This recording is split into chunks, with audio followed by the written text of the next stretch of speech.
E se eu te dissesse que você poderia hoje mesmo jogar fora todos os seus resumos e todos os seus mapas mentais e mesmo assim ser aprovado em um concurso público? É isso mesmo que eu estou dizendo para você. E isso acontece, pessoal, porque não é a quantidade de resumos, nem de mapas mentais, nem de esquemas que você faz que irá determinar a sua aprovação. O que realmente irá determinar o seu êxito em uma prova é um método de estudo extremamente específico. E se você não conhece e quer saber mais sobre ele, fica até o final desse vídeo, porque eu vou te falar tudo sobre como funciona o estudo de verdade para passar em uma prova, em um concurso ou em qualquer avaliação que você esteja prestes a fazer. Então, de que método é esse que eu estou falando, pessoal? Bom, eu nada mais estou falando do que o estudo ativo. Isso aqui é o que irá determinar a sua aprovação. É o estudo ativo, é a quantidade de atividade que você coloca na teoria da prova que irá determinar o seu êxito ou fracasso. E entender as formas de praticar o estudo ativo é uma tarefa que você deve constantemente se perguntar, porque ao focar demais na passividade, ao focar demais em métodos passivos, você pode estar colocando em risco a sua vaga. Então vamos lá, pessoal. Dentro do campo das provas dos concursos públicos, eu sempre cito 3 técnicas de estudo ativos. E eu posso dizer que quem faz elas em maior quantidade consegue estar mais próximo da sua aprovação. E que técnicas são essas? Nada mais são, pessoal, do que as questões, os flashcards e as autoexplicações.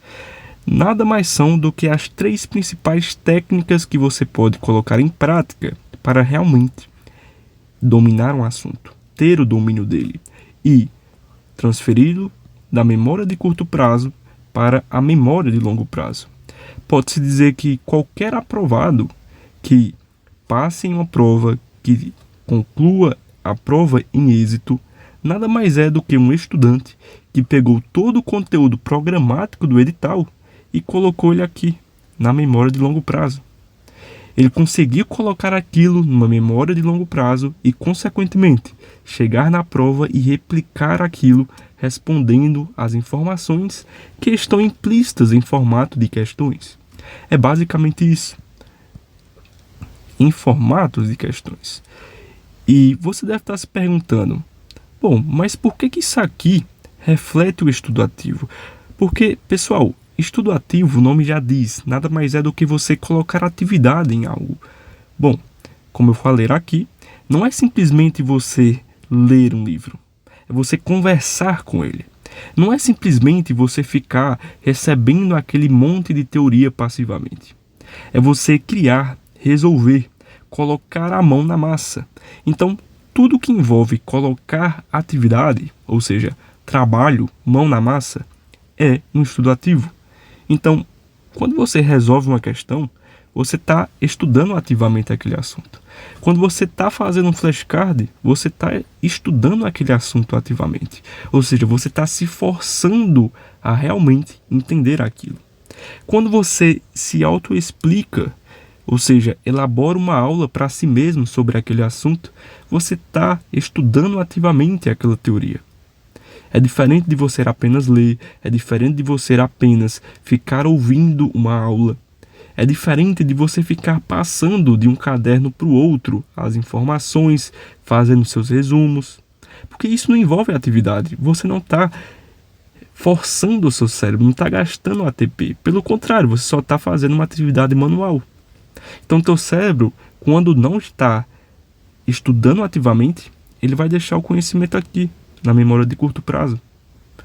Agora, quando você está realmente praticando aquilo, vai para a memória de longo prazo, porque o cérebro interpreta que aquilo é importante e precisa ser guardado. E aí você deve estar se perguntando, mas eu sempre fui bem na faculdade, eu sempre fui bem na escola, e quando eu cheguei nos concursos públicos, eu vi que o buraco era mais embaixo. Eu vi que eu precisava realmente entender como é que estuda. E a fundamentação para essa sua dúvida nada mais é do que o que acontece com a maioria dos estudantes. Por quê? Porque as provas das faculdades, as provas das escolas, elas são completamente diferentes do concurso. Ou seja, enquanto lá na sua faculdade, na sua escola, ou enfim, no local onde você estudou, você simplesmente estudava aquilo ali um dia antes e conseguia ir bem. Ou seja, você colocava o máximo de informação na memória de curto prazo, e aí não importava o método, porque, enfim, estava indo para a memória de curto prazo, e você replicava na prova um dia depois. E estava ótimo. Você tirava nota boa. Você não tinha nenhum problema com isso.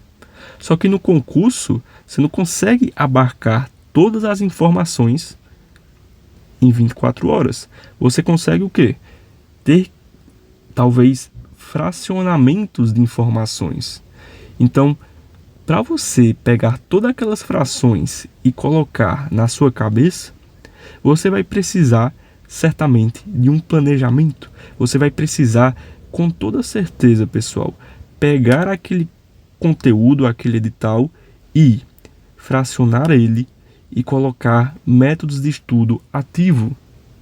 E só assim, talvez, depois de muitas tentativas, você consiga passar no concurso. Então, o buraco é muito mais embaixo.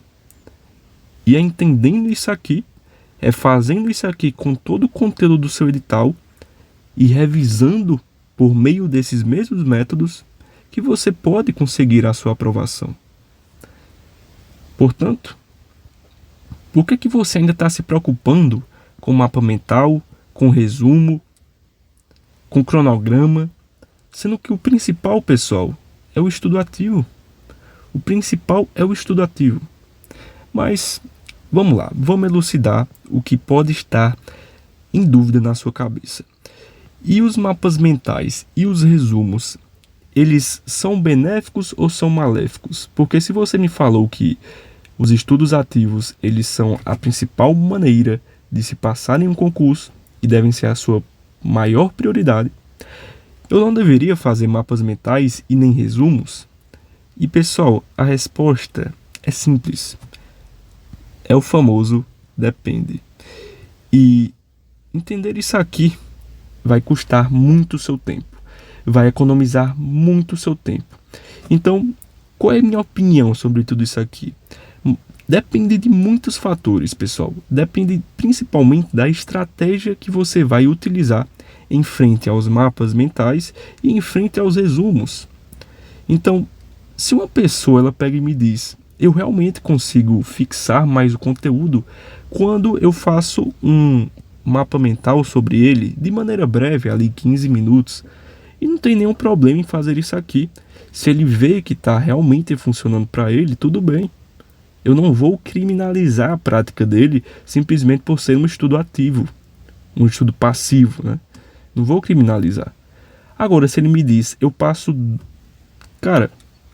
2, 3 horas, 4 horas fazendo um resumo, fazendo um mapa mental, você acha mesmo que eu vou dizer que isso aqui está certo? Porque realmente não faz sentido você passar esse tanto de tempo fazendo um mapa mental, fazendo um resumo. E ainda tem a chance de você, nessas suas empreitadas aqui, perder tempo com coisas que são desnecessárias. Ou seja, você está fazendo seu mapa mental e você pega, eu vou colocar no mapa mental tudo que é importante para mim. Só que você não dá conta que o que é importante para você talvez seja o que você já sabe. E se você fizer um mapa mental com o que você já sabe, você está perdendo o seu tempo. Então, até para realizar um mapa mental, um resumo, você precisa saber como fazer. Você precisa saber quais informações você irá colocar ou não. E aí, qual é a minha dica sobre mapas mentais e resumos? É a seguinte: você deve primeiro se perguntar, realmente isso me ajuda?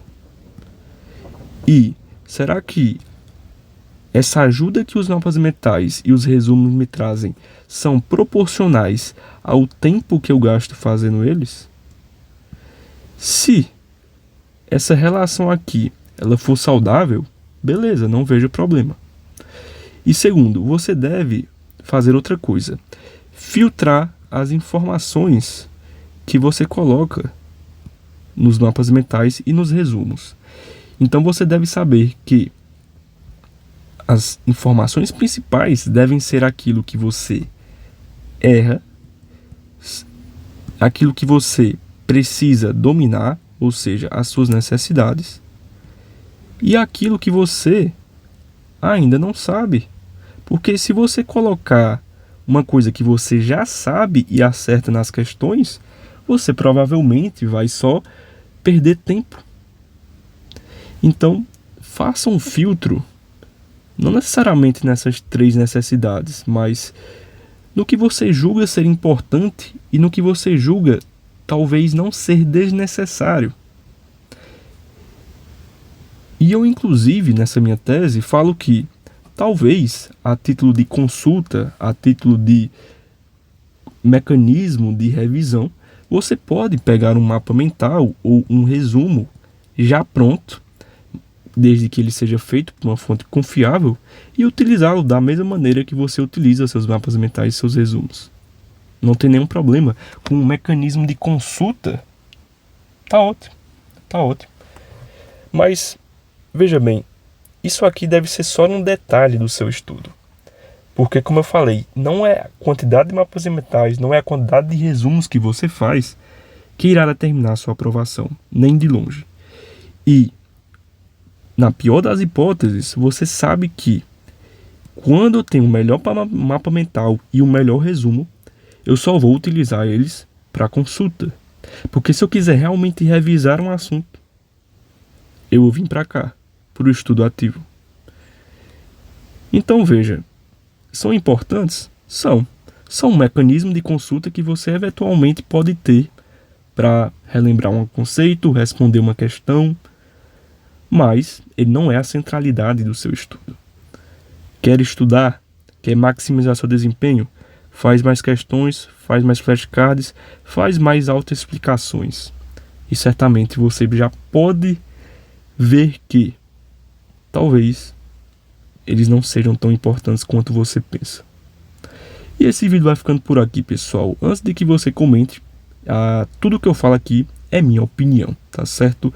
E pessoal, se você quer aprender a passar em provas e concursos públicos, vou estar deixando aqui no link na descrição do livro do William Douglas. Eu sempre trago essa referência porque tudo que eu falo tem um pouco da minha opinião, mas nada vem exclusivamente da minha cabeça. Vem de coisas que eu já li, coisas que eu já aprendi, conversas com aprovados, e o livro do William Douglas, Como Passar em Provas e Concursos Públicos, me ajudou bastante e já ajudou bastante aprovados. Portanto, se você quer aprender a como realmente se preparar para uma prova, para um concurso, o link vai estar aqui na descrição para que você se torne um estudante melhor, uma pessoa mais centrada e mais próxima da aprovação. E o vídeo vai ficando por aqui, pessoal. Eu espero que você tenha gostado. Comenta aqui embaixo se você faz resumo, se você faz mapa mental e o que é que você acha sobre essa metodologia de estudo. Eu vou ficando por aqui e até a próxima.